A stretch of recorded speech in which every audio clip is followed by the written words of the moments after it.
saw income levels are low, which would skew those numbers a little higher than states where income levels are higher. Would that not be correct? Yeah, and I think also the other thing we didn't talk about was just the presentation, but I also always quibble with this idea of we have 4 income quintiles and then we break up the 5th one.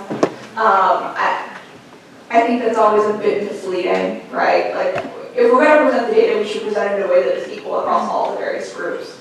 But yes, that's part of it going on as well. Your income, and that's particularly what's driving our numbers. Part of the reason your tax burden is high is because your income is low, and that's the denominator in our calculation, and so that's going to drive up the overall result too. Yep. Thank you, Mr. Chair. Yeah, and Nicole, I see the next slide is tax triggers. Are you getting ready to move off of this regressivity? Because I've got a question. Go for it. Well, and again, I know ITEP will be here to respond to this, and I want to hear their discussion as well. But what, I think I sent you a copy of the slide that caused me a lot of consternation, and I had a hard time understanding it. In fact, I can't remember, so I have to pull it up right now. But you recall, what was it? It was an evaluation of our last 2 tax cuts. Yes, so this data has confounded me as well. So if you think back to the presentations that Lisa has given the last several months, she was modeling the regressivity or progressivity of particularly your 2015 tax cuts and your 2017 tax cuts, right? These are the targeted tax cuts that you've made that only hit specific groups of income. The ones that particularly confound me is the data that she has for the 2017 cuts, which by statute only go to individuals making less than $21,000 a year.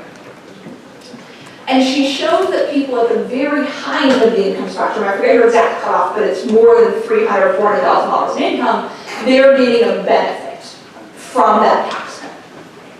Yeah, and again, I pulled it up here. That what it says is for the low income tax cut, which actually goes into effect in January of 19, 27% of it went to those in the top 20% of income, which again, I think is, I can't remember exactly what that number is, but it's well over 100,000. So how are people in that income level getting 20% of the value of that $50 million tax cut?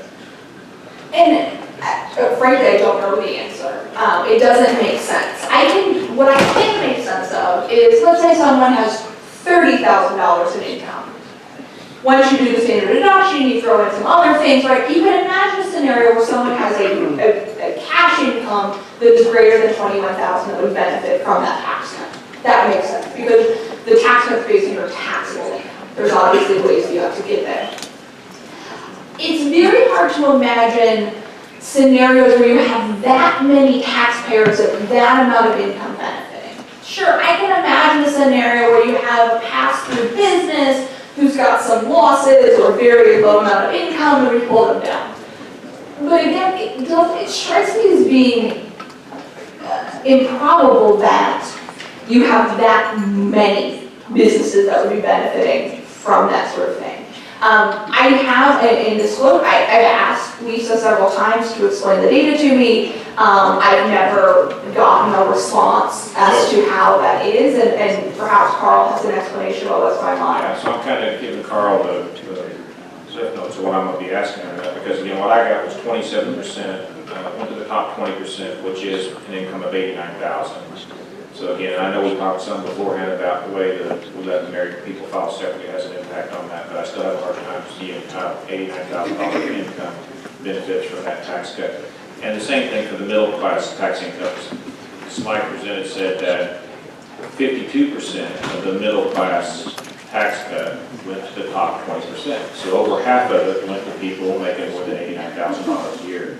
And again, I just don't understand the way our tables are set up, how that works. And the reason I think it's so important for us to understand that is if we're going to target tax cuts, that we know exactly who's getting them. So the stories aren't jiving here. I need to get some clarity on that. And apparently you don't have clarity on it, and we'll see if maybe they can get it for us here in just a minute. Representative Johnson, you've got a question on it.